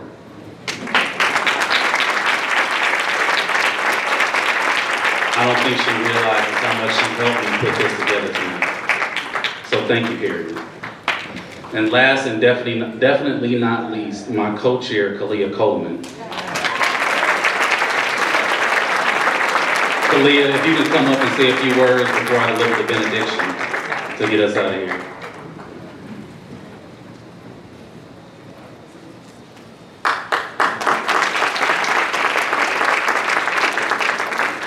Nick, thank you so much. This was a great honor for me to be a part of the planning committee. Natasha is one of my very best friends, and I'm extremely proud of her. And I'm excited to see the wonderful job that she will do leading this organization. I know she will do a fantastic job. Nick, we want to thank you for your leadership in putting this all together and running a very tight ship. It did not go unrecognized, so thank you so much. I'm gonna turn it over to Natasha now, who has a few words to share. I should say, excuse me, excuse my manners. Madam President. Just really quickly, I just want to thank both of my chairs from the bottom of my heart. You guys, I gave you some marching orders and you understood the assignment. So I appreciate you, and I appreciate the installation committee and everybody that came out and supported tonight. Nick, thank you.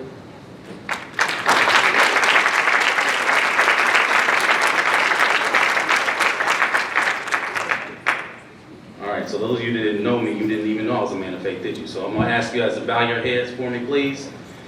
Now to him who is able to immeasurably do more than we all ask or can imagine, according to his power that is at work within us. May the Lord bless you and keep you. May the Lord make his face shine upon you and be gracious to you. The Lord lift you up in his countenance upon you and give you peace and all in God's presence. Say, amen. Amen. Go home.